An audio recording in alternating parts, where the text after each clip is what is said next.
Bismillahirrahmanirrahim. Perkenalkan, nama saya Sabila Firdaus dengan NIM A1123063. Di sini saya akan membawakan materi yaitu bagian pertama, judul proyek, yaitu analisis solusi persamaan diferensial konti dua linear menggunakan pendekatan deret pangkat di sekitar titik biasa.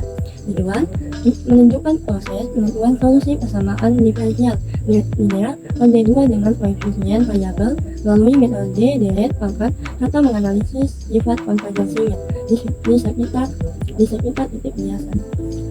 Baik, selanjutnya identifikasi masalah. Persamaan diferensial linear homogen konti 2 dengan koefisien yang bergantung pada variabel bebas, yaitu buka kurung x pangkat 2 tambah 4 tutup kurung y aksen tambah 2x y aksen kurang 12y sama dengan 0 dengan kondisi awal yaitu y0 sama dengan 1 dan y aksen 0 sama dengan 0. Persamaan ini tergolong dalam kategori persamaan diferensial dengan koefisien variabel polinomial sehingga tidak dapat diselesaikan secara langsung dengan metode koefisien tertentu atau variasi parameter. Oleh karena itu, metode deret pangkat digunakan untuk memperoleh solusi di sekitar titik biasa. Jenis masalah nilai awal dengan kondisi diberikan di x sama dengan 0. Persamaan tersebut dibagi dua kondisi awal dan pada titik yang sama x sama dengan 0, yaitu y 0 sama dengan 1 dan y aksen 0 sama dengan 0. Dua syarat ini digunakan untuk menentukan nilai awal fungsi dan turunannya di suatu titik tertentu. Masalah nilai awal atau IFP. Syarat-syarat nilai y dan atau turunannya diberikan di suatu titik tertentu. Tujuannya adalah menemukan solusi y yang memenuhi persamaan diferensial dan kondisi awal tersebut.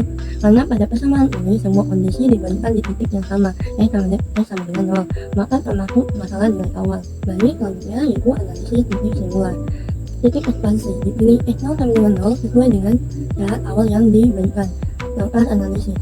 Bagi kedua buah dengan koefisien yaitu x pangkat 2 tambah 4, maka diperoleh y aksen tambah 2x plus x pangkat 2 tambah 4 y aksen kurang 12 plus x pangkat 2 tambah 4y sama dengan 0.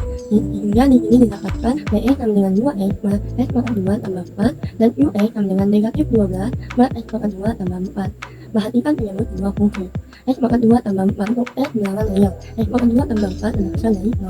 Karena x pangkat 2 lebih besar dari 0, maka x pangkat 2 tambah 4 tidak pada 0, termasuk di x sama dengan 0. Oleh karena itu, px dan ux berdefinisi untuk semua nilai nyata x, khususnya di sekitar x sama dengan 0. Karena x pangkat 2 tambah 4 tidak sama dengan 0, untuk semua x nyata, maka kedua fungsi px dan ux dapat diekspansi menjadi deret pangkat di sekitar x sama dengan 0 analitik. Karena px dan ux terdefinisi dan analitik di sekitar x sama dengan 0, maka titik x0 sama dengan 0 adalah titik biasa atau ordinary point. Titik singular terjadi jika x pangkat 2 tambah 4 sama dengan 0, yaitu pada x sama dengan plus minus 2i. Dengan demikian, radius konvergensi minimum solusi deret pangkat adalah yang sama dengan mutlak 2i kurang 0 sama dengan 2. Artinya, solusi deret valid pada mutlak x lebih kecil dari 2. Assalamualaikum warahmatullahi wabarakatuh. Perkenalkan, nama saya Nur Marisa dengan NIM A1133059. Baik, di sini saya akan menjelaskan tentang penurunan relasi rekursif. Misalkan solusi berbentuk dari pangkat y sama dengan sigma n sama dengan 0 sampai tak hingga an dikali x pangkat n, maka turunannya pertama y aksen sama dengan sigma n sama dengan 1 sampai tak hingga n dikali an dikali x pangkat n dikurang 1. Turunan kedua y aksen sama dengan sigma n sama dengan 2 sampai tak hingga n dikali dalam kurung n dikurang 1 an dikali x pangkat n dikurang 2. Persamaan awal dalam kurung x kuadrat ditambah 4 y aksen ditambah 2x y aksen dikurang 12y sama dengan 0. Kita substitusikan bentuk deret ketika turunan sehingga x dalam kurung x kuadrat ditambah 4 buka kurung sigma n sama dengan 0 sampai tak hingga n dikali n dalam kurung dikurang 1 an dikali x pangkat n dikurang 2 tutup kurung ditambah 2x buka kurung sigma n sama dengan 1 sampai tak hingga n dikali an dikali x pangkat n dikurang 1 tutup kurung dikurang 12 buka kurung sigma n sama dengan 0 sampai tak hingga an dikali x pangkat n tutup kurung sama dengan 0. Kita kalikan suku-suku yang ada sehingga x kuadrat y aksen sama dengan sigma n sama dengan 2 sampai tak hingga n dikali n dalam kurung dikurang 1 an dikali x pangkat n. Terus sampai y aksen sama dengan sigma n sama dengan 2 sampai tak hingga 4n dikali dalam kurung n dikurang 1 an dikali x pangkat n dikurang 2. Terus 2x y aksen sama dengan sigma n sama dengan 1 sampai tak hingga 2n dikali an dikali x pangkat n. Terus negatif 12y sama dengan sigma n sama dengan 0 sampai tak hingga dalam kurung negatif 12 an x pangkat n. Kita gabungkan semuanya sehingga sigma n sama dengan 2 sampai tak hingga 4n dikali dalam kurung n dikurangi 1 an dikali x pangkat n dikurangi 2 ditambah sigma n sama dengan 2 sampai tak hingga n dikali dalam kurung n dikurangi 1 an dikali x pangkat n ditambah sigma n sama dengan 1 sampai tak hingga 2n dikali an dikali x pangkat n dikurang sigma n sama dengan 2 sigma n sama dengan 0 sampai tak hingga 12 an dikali x pangkat n sama dengan 0. Untuk suku pertama indeksnya n dikurang 2, kita ganti indeksnya ada pangkatnya menjadi x pangkat n. Kita gunakan substitusi k sama dengan n dikurang 2 menjadi n sama dengan k dikurang k ditambah 2, sehingga sigma n sama dengan 2 sampai tak hingga 4n dikali dalam kurung n dikurangi 1 an dikali x pangkat n dikurang 2 sama dengan sigma k sama dengan 0 sampai tak hingga 4 dikali dalam kurung k ditambah 2 dikali k dalam kurung k ditambah 1 a k ditambah 2 dikali x pangkat k. Kita ubah kembali indeks k menjadi n, sehingga sigma n sama dengan 0 sampai tak hingga 4 dikali dalam kurung n ditambah 2 dikali n ditambah 1 a n ditambah 2 dikali x pangkat n, sehingga persamaan totalnya menjadi sigma n sama dengan 0 sampai tak hingga buka kurung siku 4 dikali dalam kurung n ditambah 2 dikali n ditambah 1 a n ditambah 2 ditambah buka kurung n dikali dalam kurung n dikurang 1 ditambah 2n dikurang 12 tutup kurung an tutup kurung siku x pangkat n sama dengan 0. Meskipun batas bawah awalnya berbeda, kita boleh menyamakannya. Misalnya semua mulai dari n sama dengan 0. Karena suku-suku tambahan di bawah batas aslinya tidak berpengaruh, maka nilainya 0. Contohnya sigma n sama dengan 2 sampai tak hingga n dikali dalam kurung n dikurang 1 an dikali x pangkat n. Kita tahu bahwa untuk n sama dengan 0, terus n dikali dalam kurung n dikurangi 1 sama dengan 0. Untuk n sama dengan 1, n dikali dalam kurung n dikurangi 1 sama dengan 0 juga, maka sigma n sama dengan 0 sampai tak hingga n dalam kurung dikali n dikali dalam kurung n dikurangi 1 an dikali x pangkat n adalah identik atau nilainya sama persis dengan sigma n sama dengan 2 sampai tak hingga n dikali dalam kurung n dikurangi 1 an dikali x pangkat n. Karena dua suku awal atau di mana n sama dengan 0,1 itu bernilai 0, dengan cara ini kita boleh mengganti batas bawah penjumlahan dari 2 menjadi 0 tanpa mengubah isi deretnya. Agar persamaan deret pangkat di atas benar untuk semua nilai x, maka setiap koefisien dari x pangkat n harus sama dengan 0, sehingga 4 dikali dalam kurung n ditambah 2 dikali dalam kurung n ditambah 1 a n ditambah 2 ditambah dalam kurung n kuadrat ditambah n dikurang 12 a n sama dengan 0. Kita pindahkan salah satu suku, sehingga a n ditambah 2 sama dengan negatif dalam kurung n kuadrat ditambah n dikurang 12 per 4 dikali dalam kurung n ditambah 2 dikali n ditambah 1 a n. Inilah relasi rekursif yang menghubungkan koefisien a n ditambah 2 dengan a n dari syarat awalnya, dimana yaitu y dalam kurung 0 sama dengan 1 menjadi a0 sama dengan 1, y aksen dalam kurung 0 sama dengan 0 menjadi a1 sama dengan 0. Maka yang pertama, semua suku ganjil atau yang mengandung a1, a3, a5 dan seterusnya akan bernilai 0. Yang kedua, solusi hanya terdiri dari suku genap. Di sini kita gunakan relasi yaitu a n ditambah 2 sama dengan negatif dalam kurung n kuadrat ditambah n dikurang 12 per 4 dikali dalam kurung n ditambah 2 dikali n dikali dalam kurung n ditambah 1 a n.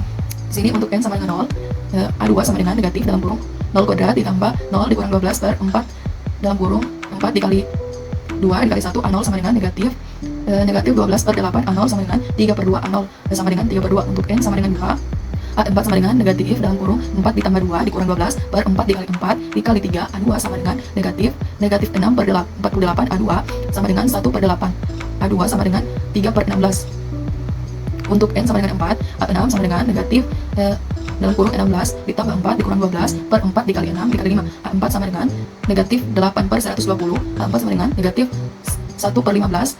A4 sama dengan negatif 1 per 15 dikali dalam kurung 3 per 16 sama dengan negatif 1 per 80. Sehingga didapatkan bentuk deret solusinya yaitu yx sama dengan a0 ditambah a2 x kuadrat ditambah a4 x pangkat 4 ditambah a6 x pangkat 6 ditambah seterusnya yx sama dengan 1 ditambah 3 per 2 x kuadrat ditambah 3 per 16 x pangkat 4 dikurang 1 per 80 x pangkat 6 ditambah seterusnya. Hasil akhirnya adalah hubungannya itu menjadi an ditambah 2 sama dengan f dikali dalam kurung an yang memungkinkan perhitungan berurutan nilai atau a2 A4, A6, dan seterusnya dari nilai awal, yaitu A0 dan A1. Selanjutnya kita bahas penentuan koefisien dan solusi khusus.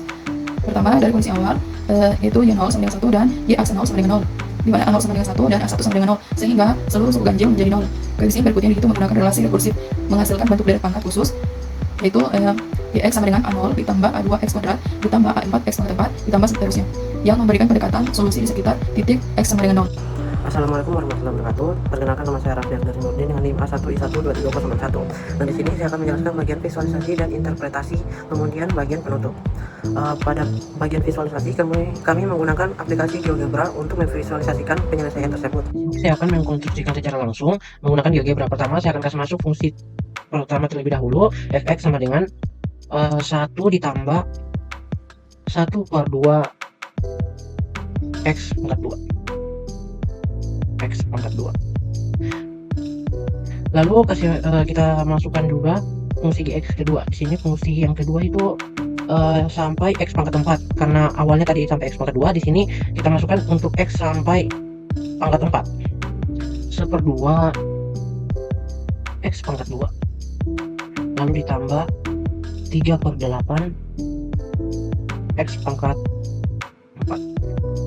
Nah, di sini bisa dilihat bahwa gambarnya dia akan akan mengecil dari fungsi sebelumnya, sehingga dapat disimpulkan bahwa semakin bertambah fungsinya maka semakin mengecil juga kurvanya. Untuk lebih jelasnya mungkin saya akan tambah lagi 1, H X sama dengan 1 ditambah 1/2 X pangkat 2 ditambah 3/8 X pangkat 4.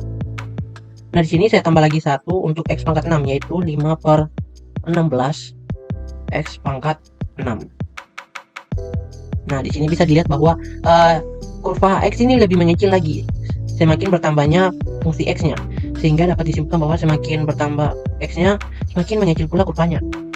Nah, dari grafik GeoGebra tersebut terlihat bahwa deret pangkat dengan jumlah suku lebih banyak memberikan aproksimasi yang semakin mendekati solusi eksak.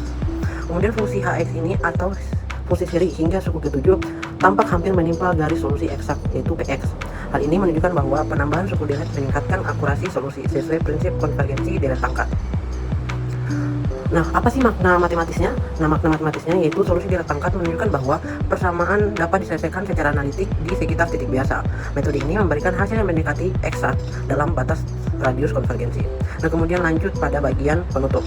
Kesimpulannya yaitu metode deret pangkat berhasil digunakan untuk menyelesaikan persamaan diferensial linear homogen orde 2 dengan koefisien variabel di sekitar titik biasa atau X sama dengan 0. Kemudian solusi diperoleh dalam bentuk deret pangkat yang konvergen untuk mutlak X lebih kecil dari 2. Kemudian ada refleksi, yaitu pendekatan deret pangkat menjadi metode yang efektif untuk persamaan diferensial yang tidak dapat diselesaikan secara elementar. Dengan menyusun hubungan rekursif antar koefisien, solusi dapat dibangun secara sistematis hingga mencapai tingkat akurasi yang diinginkan. Mungkin itu saja yang dapat kami jelaskan. Sekian dari kami. Bila ada kekurangan mohon dimaafkan. Saya tutup dengan ucapan wabillahi taufiq wal hidayah. Wassalamualaikum warahmatullahi wabarakatuh.